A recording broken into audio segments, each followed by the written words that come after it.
passion or my life mission. I want to have my own education foundation in China. So similar to you do charity or doing just helping others type of work. But the question is, I encounter some setbacks. Yeah, what can you really change? There will always another conflict, another political resolve, and there will always be refugees. And then, like, sometimes when you see the scope of the problem, and then you feel a little bit defeated. Of course. So how would you, what motivate you to sustainably, like, always keep working on what you are already working on? So I think there are two things. First of all, I think ultimately you should judge yourself by the effort, not the results. Because there are so many factors around you that control the results. You should be proud of the effort that you make. You should certainly look at results, but that's not the way to judge yourself, because I think that would be unfair, because a lot of things are not in your control, right?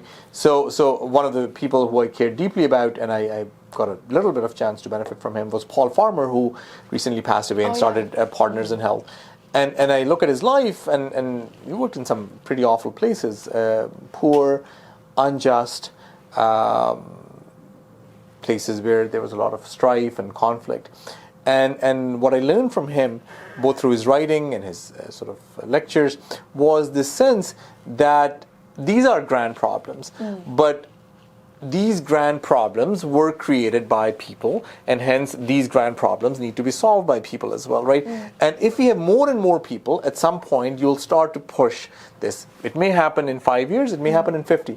And what I tell people is to take a small sliver of things. Don't think of sort of solving all the problems. So you work at a particular place in China, and you sort of make an impact there. As long as you are feeling that you are making a difference, another 50 people in another 50 villages, in another 50 countries can make that difference. It's very hard, and it's often overwhelming, and there's no question about that part.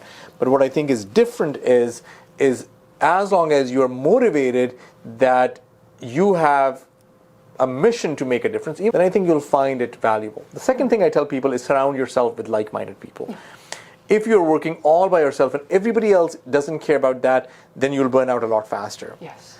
So you have to sort of make a conscious choice of being in an environment where you are surrounded by sort of almost a family of sorts, where people have similar goals.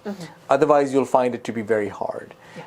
So that's a conscious effort you have to make. Okay. And I think that's hard, but those are the things that I would sort of give from my own personal experience. Cool.